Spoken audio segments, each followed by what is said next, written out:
De retour sur ce plateau, c'était là juste l'extrait ou le résumé de la rencontre entre le Football Club Barcelone contre l'Inter.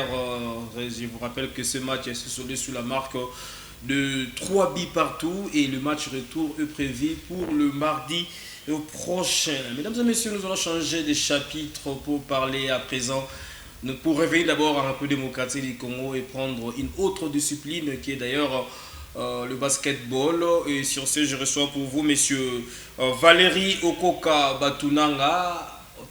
Affectueusement, on l'appelle le Papa Para. Avec lui, on va parler de la Ligue provinciale de basketball de Kinshasa. Et j'espère que on va passer des moments ensemble avec lui, à qui je dis d'abord bonjour et bienvenue, Papa Para. Bonjour, monsieur Naxon. Je suis habitué à vous appeler beaucoup plus Papa Para parce que c'est déjà nous avons créé une famille. Voilà. Nous avons plusieurs casquettes. Voilà. En tout cas, merci beaucoup. J'espère qu'avec lui, nous allons tâter de parler sur le championnat de la Ligue Pro Bakin. J'espère que si d'abord, je voulais, pour expliquer à nos téléspectateurs, Ligue Pro Bakin, c'est quoi? Ligue Pro Bakin, comme vous êtes en train de le dire, c'est la Ligue provinciale de basket de Kinshasa. Oui. Donc, Ligue Pro Bakin, Ligue provinciale de basket de Kinshasa. Voilà. Voilà, j'espère que là, on peut avoir déchiffré d'ailleurs le mot Ligue Pro Bakin, Ligue provinciale de basketball de Kinshasa. Voilà, c'est pour vous aussi vous faire comprendre à vous tous et tous fidèles téléspectateurs qui nous posent tant de questions. Mais j'espère que je suis avec Pasteur Para, avec lui, et on va tenter un peu de parler en long et en large. Alors, Papa Para, où se tient ce championnat de basketball? Oui, d'ailleurs, avant toute chose, je tiens à saluer tous ceux qui sont en train de vous suivre. C'est une émission que personnellement j'apprécie beaucoup. Oui. Je vous suis de pas à pas. Oui. Vraiment, nous sommes là pour pouvoir aussi encourager cette émission. Merci. Aller encore de l'avant. Alors, si je pouvais bien répondre à votre question, à votre préoccupation, le championnat de la Ligue Pro Bakin se tient dans les installations du stade des Martyrs, oui. Spécialement dans les nouvelles infrastructures de basket qui se trouvent au stade des Martyrs. Oui. Voilà là où se tient ce grand championnat. Alors, maintenant, où en sommes-nous avec ce championnat? Parce qu'il y a des matchs de basket qui se jouent déjà, mais on ne sait pas où en sommes-nous actuellement dans ces championnats. Oui, le championnat, comme vous pouvez le constater, c'est un championnat assez intéressant. Oui. Assez intéressant puisque d'abord il est sponsorisé par la Ligue Pro Bakin, oui. Ce qui est déjà une bonne chose. Oui. Et il y a aussi des sponsors qui sont sollicités jusque-là, oui. Mais malheureusement il n'y a pas assez. Nous allons en parler bien sûr, oui. Mais pour ce qui concerne le basket, il faut savoir que cela a commencé depuis le 15 décembre. Le 15 décembre 2024. Oui. C'est la date dont a commencé ce grand championnat et qui continue jusqu'aujourd'hui et qui va s'arrêter, si j'ai bonne mémoire, vers le 15 juillet. Il y a encore 2 mois pratiquement pour que cela puisse prendre fin. Alors, combien de clubs sont-ils engagés dans cette... Il y a beaucoup de clubs, hein, contrairement à certaines éditions passées. Oui. Cette année 2025, ce championnat a connu autour de 35 équipes qui étaient venues, version confondue, c'est-à-dire il y a version féminine, il y a également version masculine. Dans la version, pour ce qui concerne chez les messieurs, il y a autour de 22 équipes chez les messieurs et 13 équipes, il y en avait 15. Mais 2 ont pu résister faute des moyens. Oui. Et il y a 13 équipes qui sont restées, qui sont en train de se battre pour pouvoir arracher la coupe qui est mise en compétition. Merci beaucoup, mesdames et messieurs. J'espère que nous sommes en train de parler sur la Ligue Pro Bakin, la Ligue provinciale de basketball de Kinshasa. Alors, il y a une autre question pour Papa. Avec le football, déjà, il y a moins d'engouement déjà ces derniers temps, c'est concerne nos différents clubs. Maintenant, avec la Ligue Pro Bakin, avec les différents clubs qui participent dans ces championnats, est-ce qu'il y a de l'engouement dans ces championnats? Merci beaucoup. Je pense que là, c'est encore une question une préoccupation qui revient souvent. Beaucoup de gens se demandent, mais Est-ce que réellement il y a beaucoup de gens qui viennent assister? Est-ce que les matchs ne sont pas médiatisés? Oui. Vous savez, aujourd'hui, quand à ce qui concerne le football, puisque vous avez parlé de football, oui. Je sais que les grands championnats de l'Europe, par exemple, c'est-à-dire la Liga, a pu arracher à nos équipes nationales un grand nombre de fanatiques ou du public qui aujourd'hui s'intéressent beaucoup plus à cela par Canal+, par d'autres chaînes et d'autres moyens, d'autres canaux pour pouvoir suivre ces différents matchs, ces différentes compétitions au détriment des compétitions au niveau local. Exactement. Mais du côté du basket, c'est l'inverse. Donc au niveau du basket, nous sommes en train de voir qu'il y a un engouement, le public vient. Et là-dessus, je rappelle que chaque week-end, c'est-à-dire les vendredis, à partir du vendredi, samedi, dimanche, les matchs se jouent à guichet fermé.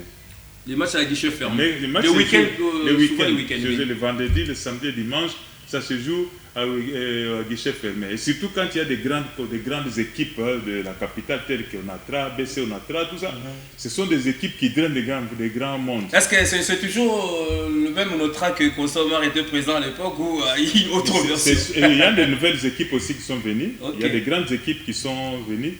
Il y a des équipes telles que Terreur, par exemple. Ça sont des très grandes équipes. Vous ne pouvez pas parler de grandes équipes dans la ville de Kinshasa, dans la Ligue, dans la Ligue Probakin, sans pour autant parler de ces équipes-là. Mais comment se présente maintenant les qualités des jeux? Vous avez évoqué les équipes maintenant. La qualité des jeux. Selon beaucoup d'experts et selon ce que nous avons pu constater, nous avons réalisé une chose, nous avons compris une chose. Nous avons compris que cette année, ce championnat, la qualité, je dis bien la qualité ou bien disons les niveaux de jeu et comparativement aux autres éditions, c'est un niveau un peu plus élevé. Nous sommes donc il y a une évolution par rapport aux éditions précédentes. Oui, il y a évolution, c'est vrai. Et parmi ces raisons, parmi ces motifs qui ont pu contribuer à ces relèvements, il y a d'abord la motivation des joueurs. Les joueurs elles-mêmes, ils veulent jouer, ils sont motivés, ils ont leur propre motivation. Chacun veut jouer pour pouvoir émerger de la foule, être connu. Et aussi, n'oubliez pas que l'impact, ça je le souligne, l'impact des jeux de la francophonie. Quand les gens ont vu les nouvelles infrastructures, si vous avez vu vous-même là-bas, les images qui sont âgées de passer là-bas, si vous suivez attentivement, vous verrez que ces images, quelqu'un croyait peut-être c'est au Maroc, en Tunisie ou peut-être en Afrique du Sud. Exactement. Mais c'est ici à Kinshasa. Et c'est les logos. Alors les gens pouvaient croire peut-être que ce n'est pas ici, voilà. Ce genre de ça, il n'y en avait pas. Ça sont les retombées des jeux de la francophonie. Et maintenant, à partir de ces jeux de la francophonie, avec ces nouvelles installations modernes que cela nous a laissé, ça crée une motivation. Les joueurs sont en train de jouer sous de bonnes conditions. Hier, c'était quand les joueurs pouvaient jouer comme ça, c'était au stade là à ciel ouvert. Quand il pleut, on arrête les jeux. Quand il fait chaud, les joueurs jouent dans des conditions, je ne sais même pas comment dire, mais regarde aujourd'hui. Ce sont des salles climatisées.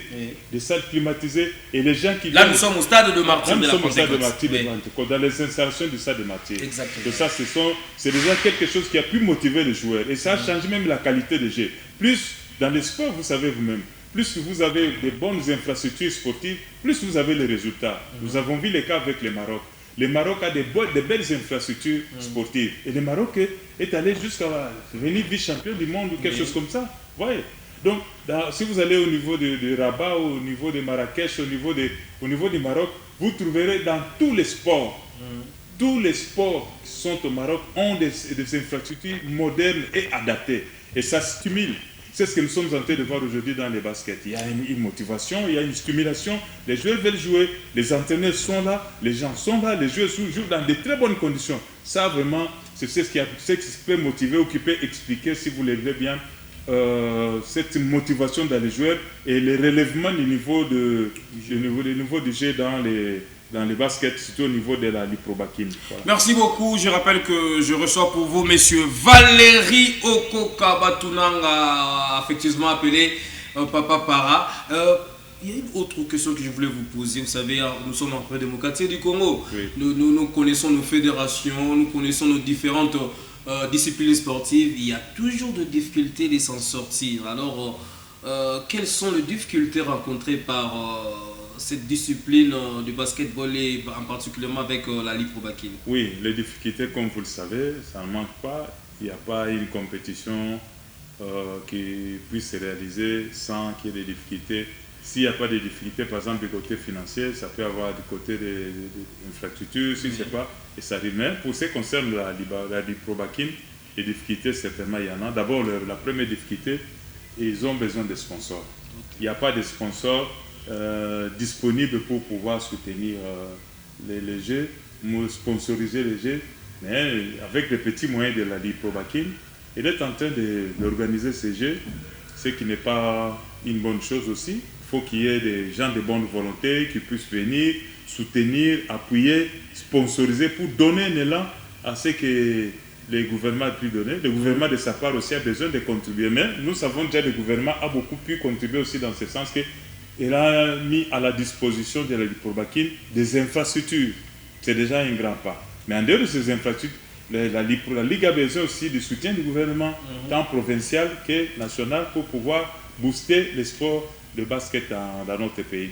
Exactement. J'espère que... Est-ce qu'on peut connaître aussi les clubs qui ont rapporté les éditions précédentes? Oui, quand ça concerne les éditions précédentes, je disais tout à l'heure que cette compétition, ce championnat de cette année 2025, qui a commencé le 15 décembre et qui prendra fin le 15 juillet, dans 2 mois et demi presque, les grandes équipes seront connues, les champions seront connus pour pouvoir rafler les 2 coupes mises à la disposition. Puisque vous avez dit tout à l'heure, il y a 2 versions, il y a la version féminine, il y a la version masculine.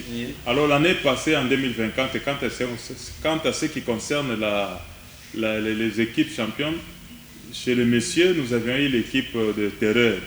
L'équipe ABC Terreur qui a pu ASB Terreur, voulais-je dire, qui a gagné la coupe chez les messieurs, et chez les dames c'était l'ASB CNSS, Caisse nationale de la sécurité sociale. Ils ont aussi un club de basketball. Il n'y a pas de V club, il n'y a pas de DC club, parce que je vois aussi il y a des clubs. Il y a de ces équipes-là, mais ce que nous avons pu constater, il y a de anciennes équipes bien connues qui sont beaucoup plus dans ces championnats, et de nouvelles équipes qui sont pleines d'ambition, qui sont là.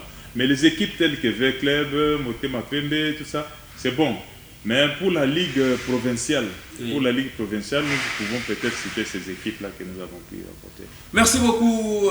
J'espère qu'il y a aussi quelque chose que si je ne pose pas cette question, je trouverai peut-être... Je ne sais pas si je dois m'en sortir, mais je vais essayer. Est-ce que nous pouvons imaginer ou nous pouvons croire qu'en République démocratique du Congo, nous pouvons aussi, il y aura encore de grands talents comme des Mutombo Dikembe à la ligne où vont les choses, comme non, vous êtes, est-ce que dans les jours à venir, il y aura aussi d'autres Mutombo Dikembe? Vous comprenez ce que je voulais dire? Je comprends. Pourquoi ne pas espérer? Nous avons en regardant un peu le jeune qui... Oui, moi je pense que pour le moment d'abord c'est la Ligue provinciale. C'est un championnat de la Ligue provinciale. Voilà. Mais il y a aussi des championnats qui se réalisent dans les ligues nationales voilà. Pour le basketball. Alors avec la Ligue nationale, il n'y a pas seulement que les athlètes de la ville de Kinshasa qui vont sortir, il y a également des athlètes qui peuvent venir des provinces, qui vont venir et qui vont jouer, et les meilleurs vont sortir. Mais quant à l'espoir, nous en avons l'espoir, surtout dans le sens qu'avec l'association, la fondation Bismarck par exemple, c'est une fondation qui est en train de promouvoir les jeunes dans le basketball. Il y a plusieurs associations, plusieurs fondations qui sont en train d'encadrer les jeunes, et nous osons encore avec ce genre d'encadrement, et aussi avec ce genre de compétition. On aura de futurs Mutombo, Dikembe, on aura de futurs Bismarck, on aura de futurs meilleurs grands joueurs dans le monde du basketball. Et aussi avec cette nouvelle politique sportive de la République démocratique du Congo, en créant des structures sportives dans presque certains domaines. Moi je pense que la promotion du sport en RDC en général et en particulier dans les basketball, dans les années à venir on va parler des basketball au Congo. Merci beaucoup. Il y a aussi une autre préoccupation, j'en ai aussi. Vous avez parlé des infrastructures laissées par le jeu de la francophonie, mais j'ai un peu peur. Est-ce que les athlètes qui viennent de l'intérieur, parce qu'ils n'ont pas les mêmes infrastructures que ceux qui vivent à Kinshasa, est-ce qu'en quelque sorte, ils n'éprouveront pas de difficultés de s'en sortir, non, vu que les autres ont des infrastructures un peu modernes et eux là-bas à l'intérieur, je ne pense pas qu'à l'intérieur il y a des infrastructures comme nous avons vu en image au stade de Martyr de la Pentecôte. Vous avez raison de poser cette question, vous avez raison, mais je pense que c'est pas si compliqué. Oui. Ce sont des infrastructures modernes, oui, adaptées, c'est-à-dire disponibles à tout athlète qui vient pour pouvoir jouer le basketball, oui, et il va jouer. Je pense que ceux qui viennent par exemple de l'intérieur ne jouent pas sur la pelouse, ils ne jouent pas sur des terres battues, ils jouent sur les pavés. Oui. Et c'est ce qui est aussi au stade. Par contre, au stade, ce ne sont pas vraiment des pavés comme tels, mais ce sont sous forme de bois même modernisés, bien fignolés. Et puis, quand vous jouez, vous ne sentez pas que des choses comme ça. Là, on parle de la modernisation. Mais moi, je pense qu'ils peuvent venir jouer. Mais ceux qui sont là, ils n'en avaient pas aussi. Exactement. Ceux qui sont en train de jouer aujourd'hui là-bas à la Ligue, tous ces athlètes de la ville de Kinshasa, qui sont en train de jouer dans la Ligue provinciale là. Vous ne me direz pas qu'ils tombent du ciel. Ils avaient ça. Non, ils avaient les mêmes infrastructures que dans la province, dans l'intérieur du pays. Mais ils se sont adaptés, ils jouent. Moi, je pense qu'ils n'auront pas de problème. Ils vont venir jouer. Merci beaucoup, M. Valérie Okoka. J'espère que... qu'est-ce qu'on peut retenir? Parce que je vous donne votre mot de la fin, parce qu'on est arrivé à la fin de cette émission Show Sport. Mais merci pour ne pas trop abuser les temps qui nous est imparti. Ce que nous pouvons retenir, c'est le fait que le basketball, la Ligue provinciale de Kinshasa, avec son basketball, est en train d'émerger. Ça, c'est quelque chose qu'il faut déjà retenir. Et l'équipe est en train d'émerger.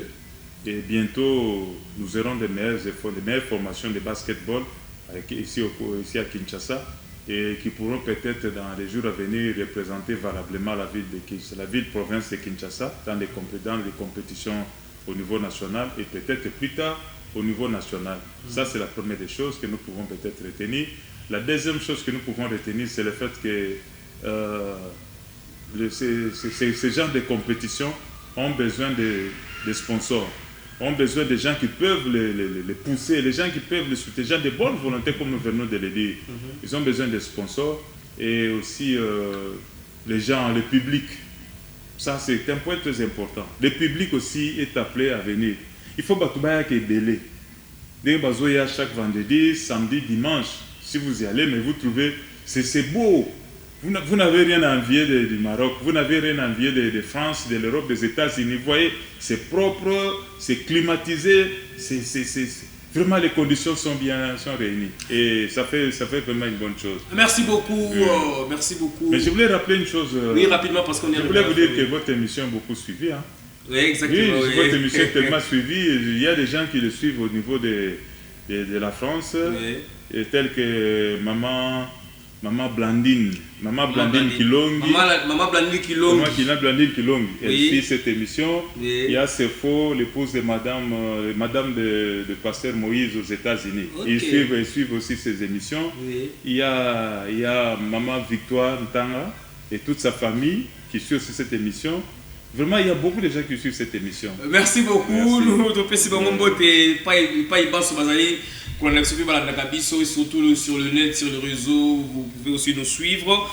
Et je tiens à remercier papa Valérie Okoka Batunanga qui a répondu présent pour intervenir en ce qui concerne la Ligue Pro Bakin, mais aussi les basketball en République démocratique du Congo. J'espère qu'avec lui, il va venir de temps en temps pour en parler en l'air. Il sera toujours là régulièrement. Voilà.